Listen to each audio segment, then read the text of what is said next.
మీనం వారికి, మీ మీన రాశి వారికి రాశిలో ప్రస్తుతం ఏలినాటి శని నడుస్తుంది. రాశ్యాధిపతి అయినటువంటి గురువే కంబస్ట్లో ఉన్నాడు, అస్తంగత్వ దోషంలోకి వెళ్ళి కూర్చున్నాడు. మరియు జీవాత్మ సంయోగం అనేటువంటిది పంచమ స్థానంలో జరుగుతుంది.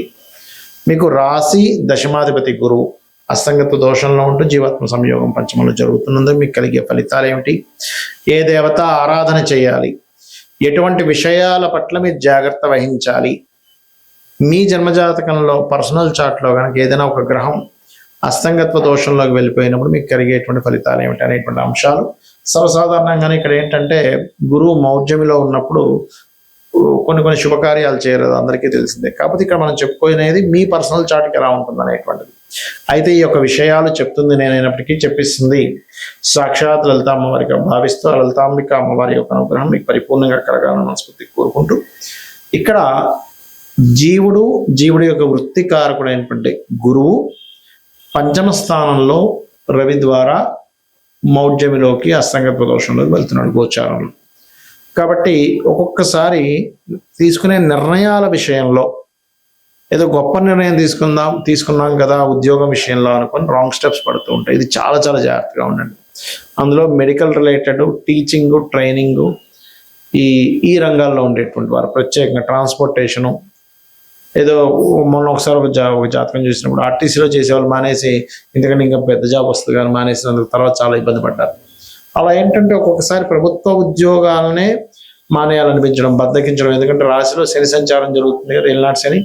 కాబట్టి ఏమవుతుంటుంది, ఈ యొక్క సమయంలో మనం తెలియకుండానే కొన్ని స్ట్రెస్లకు గురైపోయి ఇది మనం చేయలేం లేదు, మన వల్ల కాదు, లేదు, వదిలేయడం బెస్ట్ అనేటువంటి నిర్ణయాలు తీసుకుంటూ ఉంటారు. కాబట్టి ఏదైనా ప్రభుత్వ సంబంధించిన లేదా ఉద్యోగ సంబంధించిన మరియు సంతాన సంబంధించిన పంచమ స్థానం సంతానాన్ని చెప్తుంది.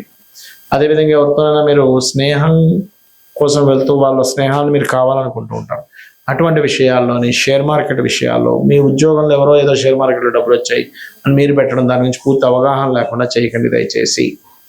ఇక మీరు నిత్యము చేయవలసినటువంటిది సూర్య నమస్కారాలు ఎక్కువగా చేసుకోండి, దత్త చరిత్ర పారాయణం చదవండి, గోవులకి నువ్వులు గోవులకు పెట్టకూడదు, బెల్లం తినిపించండి. నువ్వులు బదులుగా నువ్వులు దానంగా ఇవ్వచ్చు, లేదా ఏదైనా ఆలయంలో నూనెని దానంగా ఇచ్చినా కూడా మీకు ఏలినాటి శని ప్రభావం పూర్తిగా తగ్గుతుంది.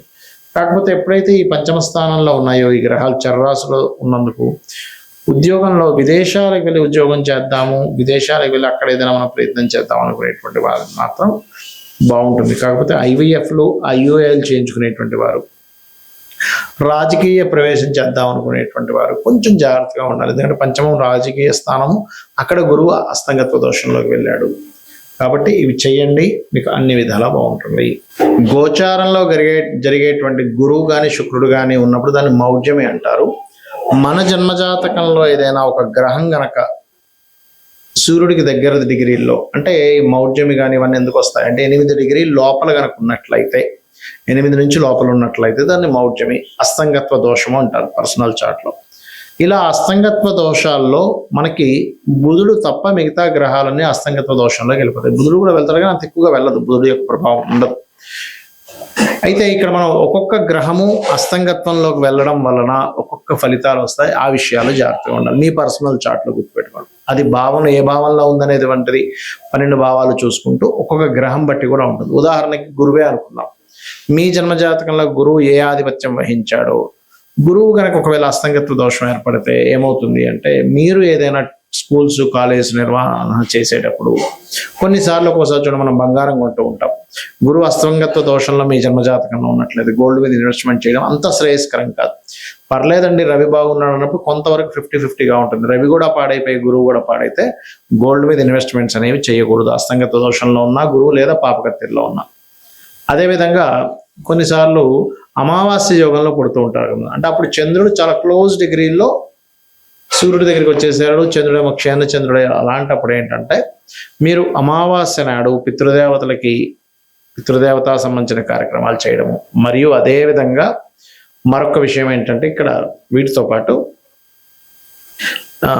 మానసిక సంబంధంగా అంటే కొంచెం మనసు మీద ఎక్కువ తీసుకుంటూ ఎక్కువ ఎమోషన్స్ అవ్వకూడదు అనేటువంటి దాని అర్థం అనమాట. అదేవిధంగా కొంతమందికి కుజుడు చాలా క్లోజ్ కంజంక్షన్లో రవితో కనెక్ట్ అవుతాడు. అలాంటప్పుడు ఏమవుతుందంటే వీళ్ళకి సర్వసాధారణంగా తండ్రి కొంచెం అగ్రెసివ్గా ఉండడం, అదేవిధంగా మీకు ఆ పోర్ట్ఫోలియోస్ ఏమొచ్చే దాన్ని బట్టి ఉంటుంది. కాకపోతే ఇక్కడ ఏంటంటే ఏదైనా ఖాళీ ల్యాండ్లు, అందులో ముఖ్యంగా గవర్నమెంట్ ల్యాండ్స్ తీసుకుంటూ ఉంటాం యాక్షన్స్లో, ఆక్షన్ జరిగినప్పుడు. కాబట్టి ఆ ఆక్షన్లో తీసుకునేటువంటి ప్రభుత్వ సంబంధించిన ల్యాండ్స్ తీసుకునేటప్పుడు 1కి 4 సార్లు మళ్ళీ చూసుకొని తీసుకోవాలి, అందులో ఏదైనా దోషం ఉందా ఏంటి అనేటువంటిది. అదేవిధంగా బుధుడైతే కొంచెం ఎక్కువ కంబస్ట్ అవ్వడు బుధుడు విషయంలో. కాకపోతే ఏంటంటే బుధుడు మీరు ఎప్పుడైనా గుర్తుపెట్టుకోండి, కంబస్ట్ అయినప్పుడు కొంచెం ఏదైనా వ్యాపారం చేస్తున్నారు లేదా షేర్ మార్కెట్ రిలేటెడ్ సంబంధించిన విషయాల్లో చాలా జాగ్రత్తగా ఉండాలి. అదేవిధంగా శుక్రుడు అనుకోండి, వివాహము, చాలా మందికి శుక్రుడు కనుక క్లోజ్ కంజంక్షన్లో కనుక రవితో ఉన్నట్లయితే అప్పుడు ఏమవుతుంది అంటే మీకు అది వివాహము, వివాహ జీవితము, స్పర్మ్ కౌంటింగ్ తక్కువగా ఉండడము, లేకపోతే కొంతమందికి లేడీస్కి అయితే వాళ్ళకి చూడండి ఒక్కోసారి వాళ్ళు ఈ thyroid related issues, హార్మోనియల్ related issues వస్తూ ఉంటాయి. శని కనుక అయినట్లయితే సహజంగా చెప్పాలంటే శని రవుల కలయిక ఈజ్ సమ్ టైమ్స్ కొంచెం గట్టిగా ప్రయత్నం చేస్తే గవర్నమెంట్ జాబ్ వస్తుంది. కాకపోతే తల్లిదండ్రులు అంటే తండ్రితో కొంత తెలియని విభేదాలు రావడము, కొంచెం జాబ్లో ఒక్కొక్కసారి చూడండి మనం చూస్తూ ఉంటాం, పలానా జాబ్ దగ్గరికి వెళ్ళామండి అక్కడ స్ట్రక్ అయిపోయానంటూ ఉంటాం. అయితే ఇక్కడ ఏంటి, శనితో పాటు దశమాధిపత్యం కూడా వస్తే ఇంకా ఎక్కువ వస్తుంది దాని ప్రభావం. రాహువు కేతు అయితే గ్రహణ సమయాలు అవి పెద్దగా కంబస్ట్ అవ్వు దీనికి, ఎందుకంటే ఛాయాగ్రహాలు నిజమైనటువంటి గ్రహాలు కావు నోట్స్ కాబట్టి. అయితే ఇక్కడ ఏంటి, ఏ భావంలో మీకు అస్తంగత్వ దోషం ఏర్పడింది. ఇప్పుడు మనం చెప్పుకుంటున్నాం మేషం వారికి అయితే 4వ స్థానము, వృషభం వారికి అయితే 3వ భావంలో ఉన్నది, రవి గురువులు, మిథునంకి అయితే 2వ స్థానము, కర్కాటకం అయితే రాశిలోనే, సింహానికి అయితే 12వ స్థానము, కన్యకి అయితే 11వ స్థానం, ఇలా చెప్పుకుంటున్నాగా. అలాగే మీ లగ్నం నుంచి, లగ్నం వేరు రాశి వేరు గుర్తుపెట్టుకోండి, మీ లగ్నం నుంచి ఒక గ్రహము కంబస్ట్ అయినప్పుడు అది ఏ భావంలో అయిందే చూసుకోవాలి. లగ్నంలో అయిందనుకోండి జీవుడికి అది ఎఫెక్ట్ ఎక్కువ ఇస్తుంది. ధనస్థానంలో అయితే అది ఏ గ్రహము సంబంధించినటువంటి ధన సంబంధించిన విషయాలు జాగ్రత్తగా ఉండాలి.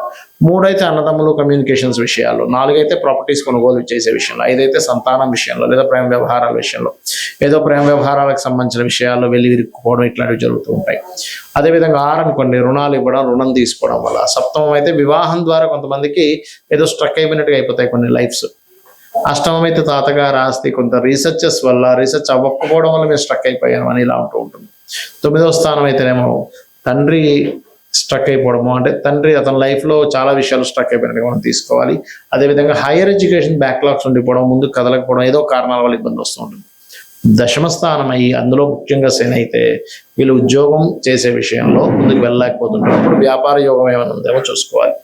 లాభం అయితే వ్యాపార స్థానాలు, ఏదైనా ఒక లాభం ఆశిస్తున్నామో ఎక్స్పెక్టేషన్ చేస్తున్నాము అప్పుడు ఇబ్బంది వస్తుంది. 12వ స్థానం అయితే ఇన్వెస్ట్మెంట్ చేసేటప్పుడు పర్టికులర్గా ఆ మహాదశలు అంతర్దశలు. ఇప్పుడు ఎగ్జాంపుల్ ఒక గ్రహం ఏదైనా కంబస్ట్ అయింది అంటే అస్తంగత్వ దోషంలోకి వెళ్ళిపోయింది, దాన్ని గోచారంలో మౌఢ్యమి అనే పదంతో వాడతాం. ఇప్పుడు ఆ అస్తంగత్వం దోషంలోకి వెళ్ళిపోయినటువంటి ఆ యొక్క గ్రహం ఏదైతే ఉందో అది పర్టికులర్గా మీకు ఏ భావ సంబంధంగా ఉందో చూసుకోవాలి. ఇప్పుడు 12వ భావ సంబంధంగా ఉందనుకోండి, అప్పుడు ఇన్వెస్ట్మెంట్స్ ఆ పర్టికులర్ మహాదశ అంతర్దశలో పనికిరావు, గుర్తుపెట్టుకోండి. ఇది గోచార పరంగా కొంత పని చేస్తుంటుంది, దీని పరంగా పనిచేస్తుంది. అంటే ఎలా అంటే ఇప్పుడు చిన్న ఎగ్జాంపుల్ చెప్తానండి మీకు. మీరు ఒక ప్రాంతం నుంచి మరొక ప్రాంతానికి వెళ్ళాలి, దానికి ఒక 3-4 వేస్ ఉన్నాయి వెళ్ళడానికి, కానీ 3-4 త్రోవలు ఉన్నాయి. కానీ మీరు వెళ్ళే త్రోవ మీకు ముందుగానే ఏమంటే అక్కడంతా వర్క్ నడుస్తుంది, రోడ్ అంతా క్లోజ్ ఉందని ఒక 2-3 కిలోమీటర్ల ముందే తెలిసింది అనుకోండి, మీరు ఏం చేస్తారు, అమ్మ అటు వెళ్తే కష్టమైతే అయితే ఇంకో రూట్లోంచి వెళ్ళిపోతారు. ఎలాగైతే మీరు వెళ్ళేటువంటి జర్నీలో కార్లోనో బైక్ మీద వెళ్ళేటప్పుడు ముందుగా తెలిసి అంత దూరం వెళ్ళి అయ్యో బ్లాకేజ్ ఉందా అని వెనక్కి వచ్చి మళ్ళీ ఇంకో రూట్లో వెళ్ళడానికి ఎలా అయితే మీకు పెట్రోలు, మనీ, శ్రమ సేవ్ అవుతాయి, ఇది ముందుగా తెలుస్తాయి. అలాగే జ్యోతిష్ శాస్త్రంలో కూడా మీకు పలానా మహాదశ అంతర్దశ వస్తుంది, ఇది ఇక్కడ కంబస్ట్ అయ్యి ఉంది, లేకపోతే ఈ గ్రహం ఇలా ఉంది, కాబట్టి మీరు ఈ విషయంలో జాగ్రత్త తీసుకోండి, ఖచ్చితంగా బాగుంటుందని చెప్పేదే జ్యోతిష్ శాస్త్రం. కాబట్టి ఈ విషయాల్లో జాగ్రత్తలు తీసుకోండి, అన్ని విధాలా బాగుంటుంది. శ్రీమాత్రే నమః.